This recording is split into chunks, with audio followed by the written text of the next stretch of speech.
ఈ liquor scam అనేది కేవలం తెలంగాణకే పరిమితం కాదు, ఆంధ్రాలో కూడా దాదాపుగా 9,000 కోట్ల రూపాయల లిక్కర్ స్కామ్ జరిగిందని బీజేపీ అధ్యక్షురాలు పురంధేశ్వరి ఆమె కంప్లైంట్ కూడా చేశారు.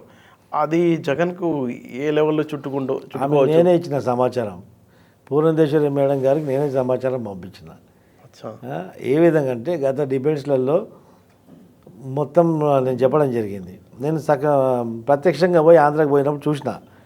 ఇప్పుడు రోడ్డు మీద చెప్పులు కొట్టుకుంటాడు కూడా డబ్బులు ఉండవని చెప్పేసి క్యూఆర్ కోడ్ తోటి డిజిటల్ పేమెంట్ యాక్సెప్ట్ చేస్తాడు. దేశవ్యాప్తంగా డిజిటల్ పేమెంట్ అనేది ప్రపంచవ్యాప్తంగా డిజిటల్ పేమెంట్ అవుతున్న దేశం, మొదటి స్థానంలో దేశం భారతదేశం.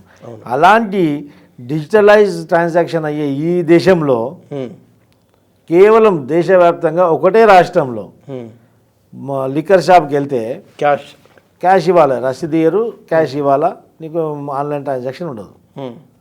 ఇప్పుడు మనము ఆంధ్రప్రదేశ్ అనేది మన భారతదేశంలో ఉందా లేకుంటే భారతదేశం బయట ఉందా, మన దేశంలో ఉందా, దేశం బయట ఉందా అర్థం కాని పరిస్థితి. ప్రభుత్వ సారా ఎందుకంటే ప్రభుత్వ షాపులు పేరుకు పెట్టారు. ఆ డిస్టిలరీలన్నీ వైసీపీకి సంబంధించినటువంటి వ్యక్తుల డిస్టిలరీ.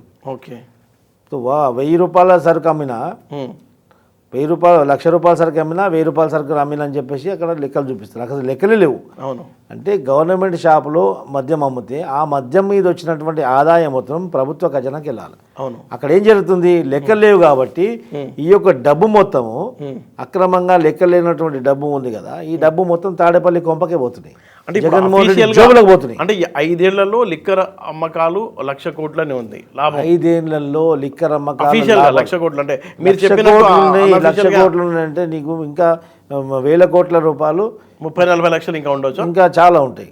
అవన్నీ అది లెక్కలేవు కదా, లెక్కలేవు, మళ్ళీ ఎట్లా అంచనా వేయగలుగుతాం? అవును, ఇప్పుడు చెప్తున్నా కదా, 1000 రూపాయల మీకు లెక్కలు చూపిస్తే ఆడ 1,00,000 రూపాయలు సేల్ అవుతుంది అనమాట. అంటే దాదాపు 99,000 రూపాయల స్కామ్ అవుతుంది. 10% మాత్రమే ఆదాయం చూపిస్తున్నారు. మొత్తం 90% మొత్తం ఆదాయం మొత్తం మింగేస్తున్నారు, తాడేపల్లి కొంపకు ట్రాన్స్ఫర్ అవుతుంది. ఇది వాస్తవము.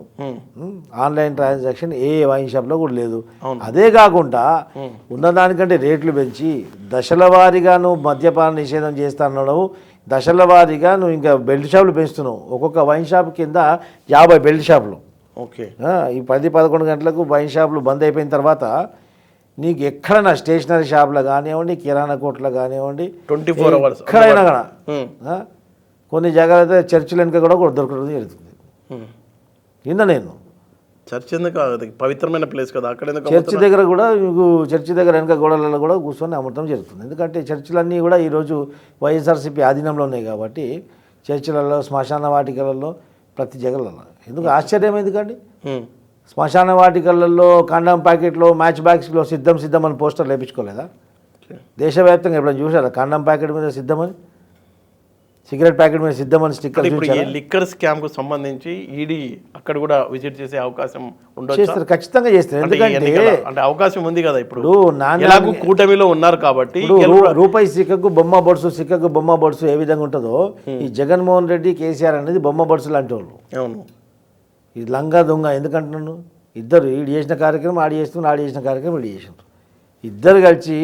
ఇద్దరు లంగా దొంగ కలిసి ఇరు తెలుగు రాష్ట్రాల్లో తెలుగు ప్రజలను దోసుకున్నారు. వీళ్ళు దోసుకోవడం కాకుండా ఈ దళిద్రం తీసుకుపోయి ఆ మంచిగున్న వాడు తుమ్ముకుంటూ దగ్గుకుంటూ వాడు పరిపాలన చేస్తుంటే వాడిని నాశనం చేసిపోయి ఢిల్లీ పోయి దగ్గు దమ్ము జలుబుతోటి పాపం ఏదో ప్రభుత్వం నడిపించుకుంటుంటే వాడిని పోయి లిక్కర్ స్కామ్ ఇరికిచ్చి వాడిని ప్రభుత్వం భ్రష్టు పట్టించి అక్కడ పోయేసి ఢిల్లీలో అది డబ్బులు పంచడం ఇతర రాష్ట్రాలకు పోయి, ఇక్కడ రైతులు చచ్చిపోతుంటే పంజాబ్లో పోయి డబ్బులు పంచి వీడు తుగులకు నా కొడుకు, వాడు మనిషియా గాడిదే అసలు. అలాంటి కార్యక్రమాలు చేసింది కాబట్టి ఇరు తెలుగు రాష్ట్రాల నాశనం పట్టించారు ఇద్దరు. కానీ సార్ అక్కడ గవర్నమెంట్ స్కూల్లో అడ్మిషన్ కోసం క్రేజ్ ఆ లెవెల్కి తీసుకెళ్లాడు సిసోడియా. సిసోడియా చేసిన మంచి పనులు మనం మాట్లాడుకుంటే అక్కడ ఉచిత విద్యుత్ ఉంది. కేజ్రీవాల్ గవర్నమెంట్ హాస్పిటల్లో కూడా మీకు బ్రాండెడ్ మందులు ఇవ్వడం జరుగుతుంది అక్కడ. కేజ్రీవాల్ చాలా తీసుకొచ్చారు. అవును, వీళ్ళ ట్రాప్లో పడి మందులో ఇప్పుడు సోపత్ కా సార్ రస్తా ఖరాబ్ అంటారు కదా, అవును ఈ ఒక చెడిపోయిన సోపత్ పడితే మంచోడు కూడా చెడిపోతాడు అన్నట్టు కదా. ఈమె ఎక్కడ పోయి ఢిల్లీ పోయి మంచుకుందని చెడిపోయింది. అదే చెప్తున్నా కదా, ఆ తుమ్ముకుండా దగ్గుకుంటూ ఏదో పరిపాలన కొనసాగిస్తున్నారు. మంచి పాలన, దేశానికి ఆదర్శంగా అతను. దేశం రాజధానిలో దేశవ్యాప్తంగా బీజేపీ హవా నడుస్తున్న టైంలో కూడా నీకు కేజ్రీవాల్ అక్కడ గెలవడం జరిగింది. పక్క ప్రైవేట్ పాఠశాలలు కళాశాలలు దోచుకుంటున్న నేపథ్యంలో గవర్నమెంట్ స్కూల్స్కి గవర్నమెంట్ కాలేజీలకి ఒక క్రేజ్ పెంచిన ఘనత అయితే ఆ సిసోడియాకి రెండుసార్లు ప్రభుత్వంలో అధికారంలోకి వచ్చిన తర్వాత అవినీతి మచ్చ లేకుండా కొనసాగుతున్నటువంటి ప్రభుత్వం కేజ్రీవాల్ది. అలాంటి కేజ్రీవాల్కి దేశంలో మొత్తం ముఖం చూపించుకున్నటువంటి స్కామ్లో, సారా స్కామ్లో, లిక్కర్ స్కామ్లో సంచరించింది జరిగింది. ఈరోజు కేజ్రీవాల్ కష్టపడి సంపాదించిన క్రెడిబిలిటీ మొత్తం సర్వనాశనం అయిపోయింది. అంటే ఇప్పుడు జగన్ మీద ఈ ఎఫెక్ట్ ఎలా ఉండబోతుంది ఈ మద్యం స్కామ్కు సంబంధించి? ఖచ్చితంగా వెళ్తుంది. ఎందుకంటే ఆ డిస్టిలరీ అంటే ఇప్పుడు ఇంకో విషయం ఏంటంటే హెపటోటాక్సిసిటీ అంటే లివర్ పైన ఈ నాసి రకమైనటువంటి సారాయి తాగడం వల్ల ఈ కాలేయ సమస్యలు చాలా వస్తుంటాయి. దాన్ని హెపటోటాక్సిసిటీ అంటారు. హెపటోటాక్సిసిటీ కేసెస్ అనేది దేశవ్యాప్తంగా చూస్తే ఆంధ్రప్రదేశ్లో ఎక్కువ డెవలప్ అవుతున్నాయి, ఎక్కువ రూల్ అవుట్ అవుతున్నాయి. దానికి కారణం ఏంటంటే నాసిరకం మద్యం దాపి ప్రజల ఆరోగ్యాలు క్షీణింపజేస్తుంది జగన్మోహన్ రెడ్డి ప్రభుత్వం. దీన్ని కేంద్ర ప్రభుత్వం ఈడీ కూడా దీన్ని పరిగణలోకి తీసుకుంటారు.